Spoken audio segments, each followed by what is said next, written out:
I've mentioned elsewhere in the channel that my degree is in urban planning, and throughout most of my time in college, I was really bored, and all I really wanted to do was study like uh, city planning and video games and like architecture and things. So I love the videos that like you and Annie Austin and all these people do. And this might be a really out there question, but has your examination of, the built environment in video games at all changed how you relate to, the actual like environment you live in? I think so. Yeah, I think there's definitely a level of like appreciating underappreciated things in life. Well, yeah, it's interesting. It's different. I think I have a different kind of appreciation to real life things than I do to video games.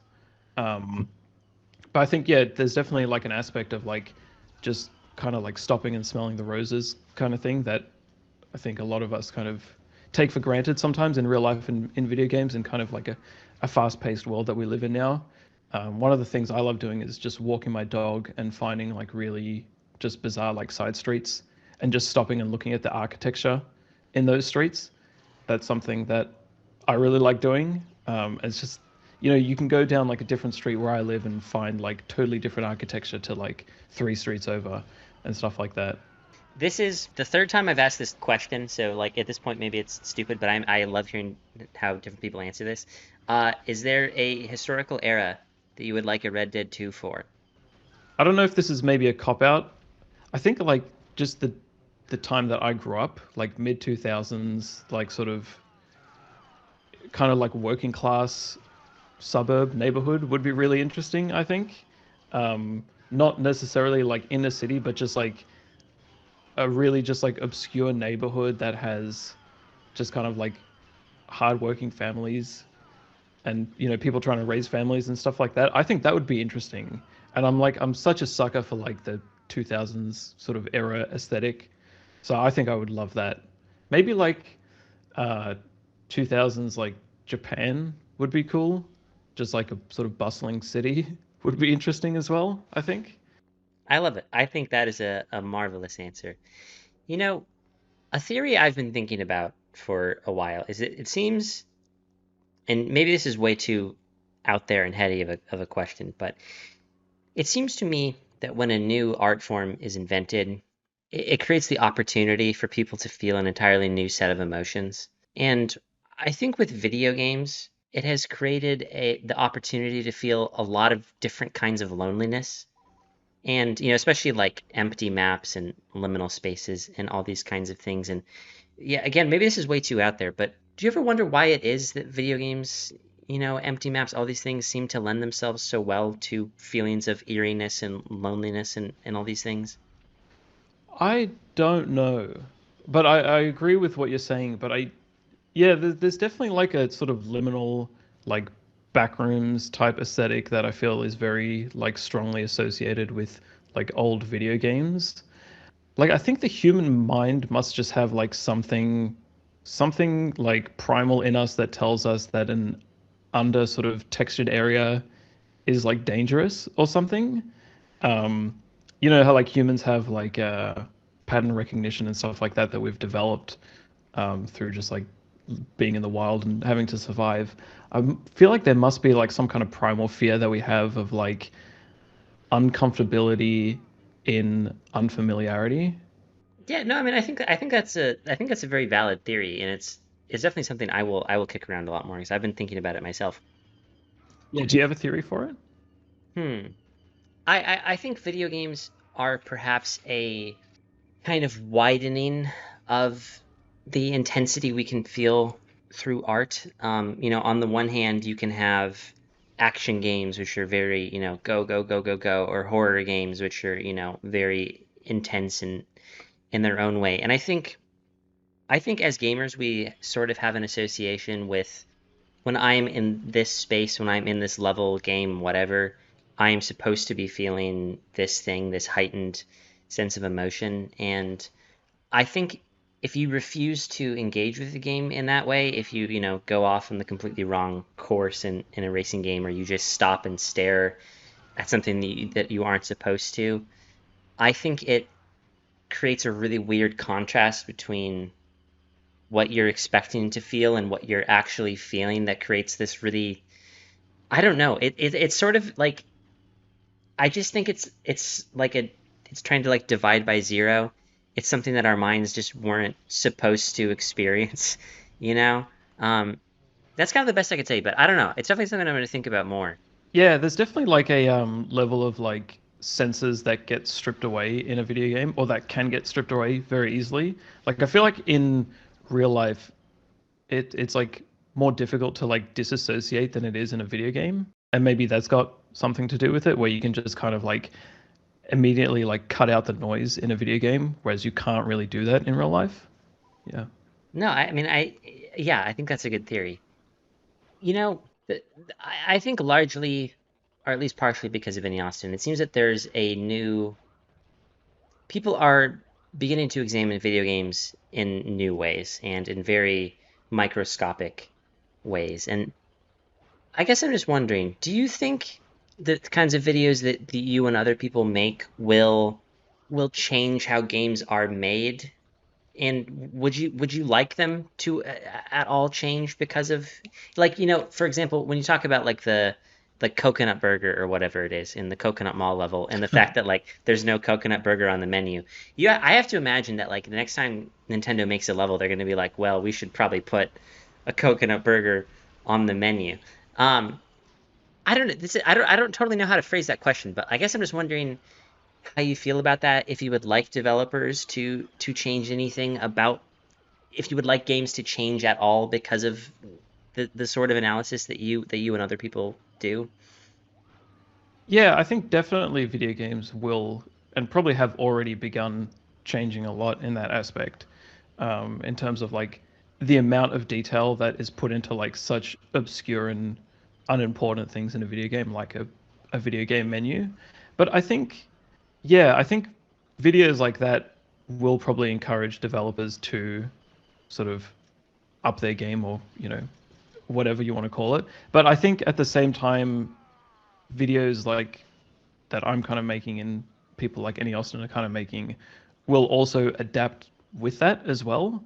I feel like as technology and art kind of evolves and adapts, the people who kind of consume it and maybe like regurgitate it also adapt with that as well.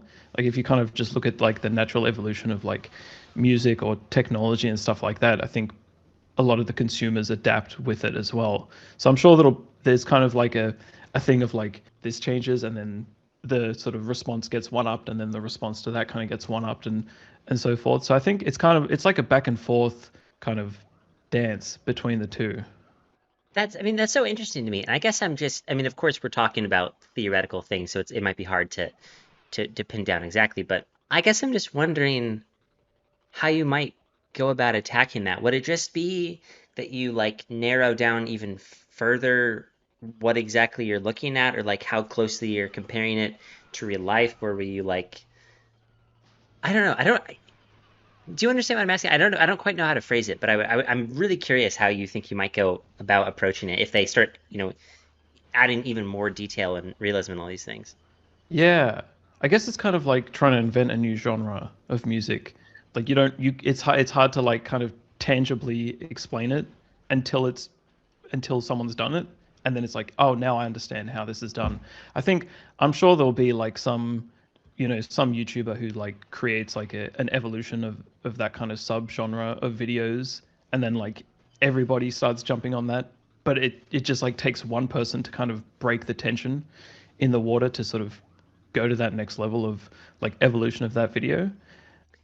You mentioned music and the inventions of new genres and everything. And just having talked to you a little bit just over the past few months or whatever, I know you're, I think, a fan of different art forms and music and TV and different things. Would you ever consider making videos about music or movies and things like that? Or do you think you'll stick totally to video games? Yeah, I would love to. They're both art forms that I really enjoy.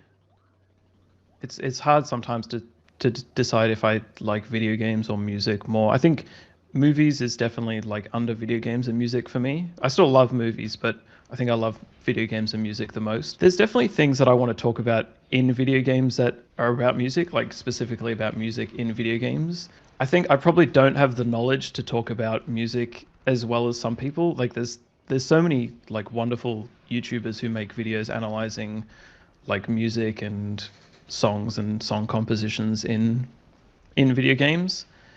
It would be cool to talk about movies as well, I think. I think I'm just probably not as knowledgeable as other people are in those art mediums.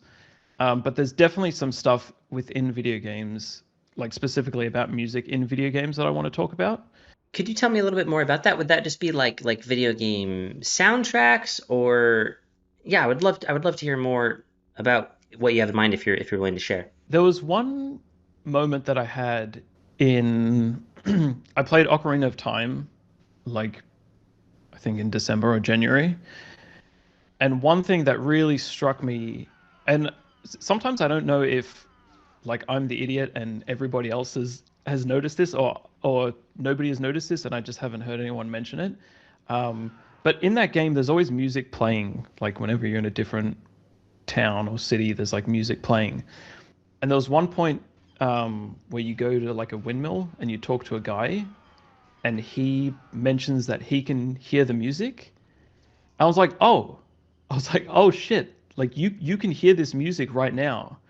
And then I was like, does that mean that all the other music that plays in this game is a part of the world, or is it just specifically that music? Because there's no real, I don't think there's any distinction with how the music is played in that windmill compared to like, you know, when you're in the the town or whatever.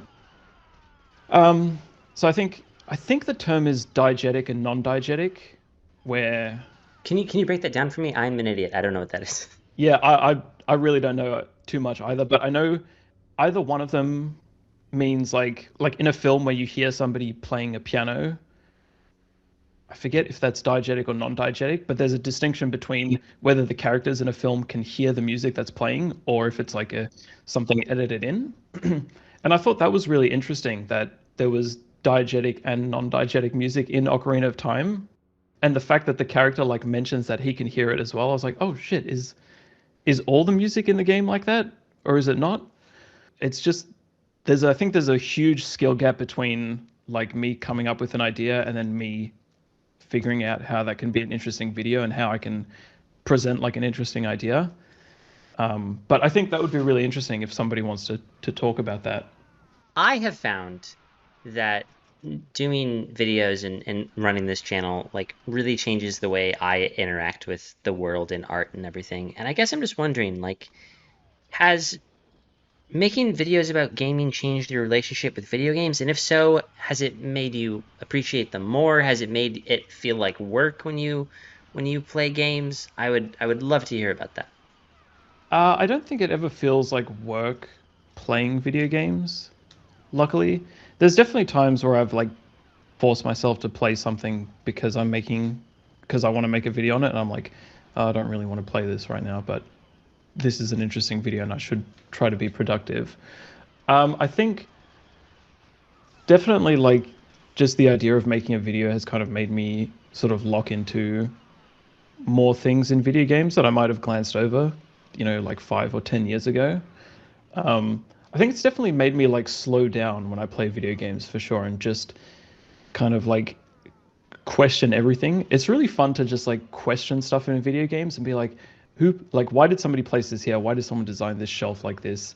You know, so and so is like made like this. Who decided to do this and for what reasons? It's fun. So it's definitely, I think, has made me kind of like slow down and appreciate things more. But I think I still play video games more or less the same way. Sometimes like with some video games you don't really want to pay attention to things. You just kind of want to play it, like maybe like a racing game or like Slay the Spire. I'm not sort of sitting there and analyzing the art. It's more like I'm more just engaging with the gameplay as opposed to like the world of it. You've kind of had both of the experiences in YouTube. You've made really niche videos, and you've made viral videos.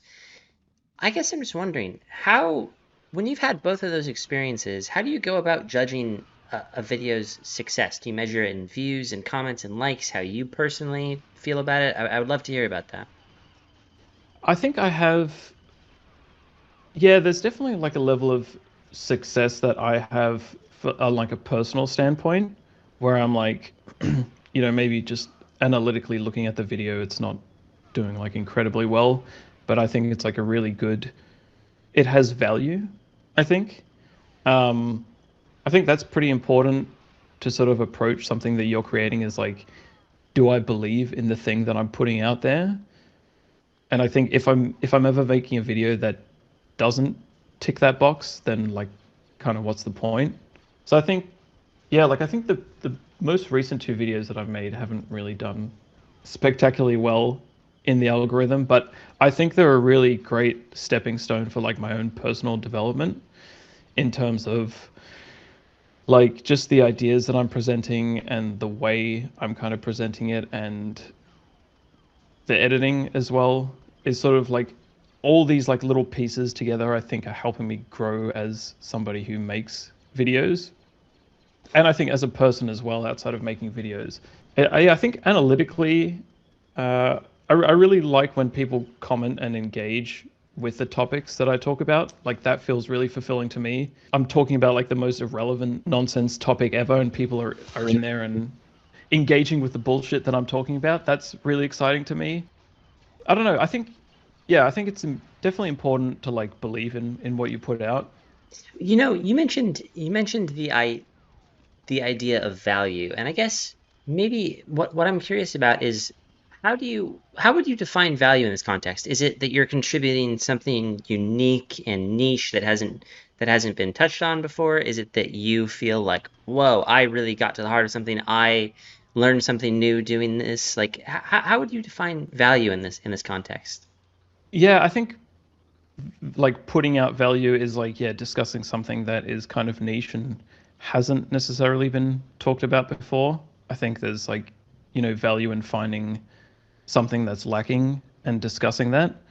I think a lot of like my own personal value is like how am I improving in just like making something and kind of like trying to find your own voice because it's an interesting thing like when you start making videos there's like a huge skill gap between like the idea that you have and like the vision you have for the output and then the actual output that you make and it's something that I've been like maybe struggling and maybe just like trying to develop myself is like this is how I envision this project and then this is how it turned out and trying to bridge that gap.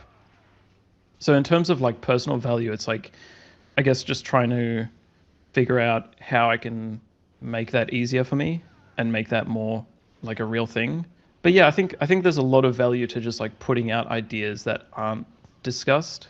Maybe people are interested in them, maybe not, but I think there's still value in like just discussing things that people haven't covered before. I mean, I can't speak for you. I never know how a video is going to do. There are definitely some videos I've made that I'm like, that was the best thing that's ever been uploaded on the internet, but like 30 people saw it. And then other ones where I'm like, that was one of my worst videos, but it it did way better because maybe it was a bigger guest or, you know, whatever the case may be. So I completely agree with you, and I think that's a wonderful way to frame it.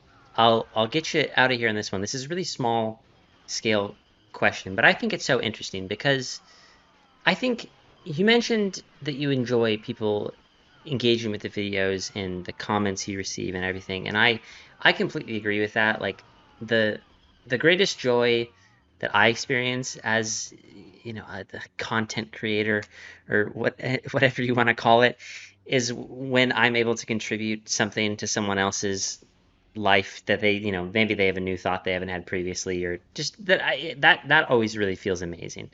So I'm just wondering, what is your favorite kind of comment to receive? What are the ones that really, fill your cup and make you happy? I definitely enjoy like funny ones, like people poking fun at me. I think I'm definitely like a kind of person who can, take a joke about myself, like make myself the butt of the joke. So that's really funny whenever somebody like comments something, like especially if it's like a sarcastic comment about something that I said. I find those really funny because I think I'm not trying to ever like project myself as being like factually accurate or like perfectly knowledgeable person. So it's fun to like have that kind of, I guess, like deflection. Um, but I really love the comments that are like somebody will just mention something completely out of context from the video, and I'm always like, you always read the comment and you're not entirely sure what they're referring to. Maybe it's like a 15-minute video and they're plucking one comment that you made, and you're like, what the hell are they talking about? And then you're like, oh, this thing that I mentioned, and it's like it almost feels like they're having a direct conversation with you from the video. It's like, I make a comment at 7 minutes in, and then somebody writes a comment in direct response to that, but they don't. There's no context to it, and it feels like they're just like having a conversation with you. That's really cool. I really love it when people like discuss the subject and then bring forward like their ideas or like their favorite things, like their favorite crystals or how they interpret this thing. Maybe I'm just super old school, like old school internet, but I think that's one of the most exciting parts about the internet is like being able to have these conversations with people and like being able to present an idea and people resonating with that idea and talking back to it. I really love that.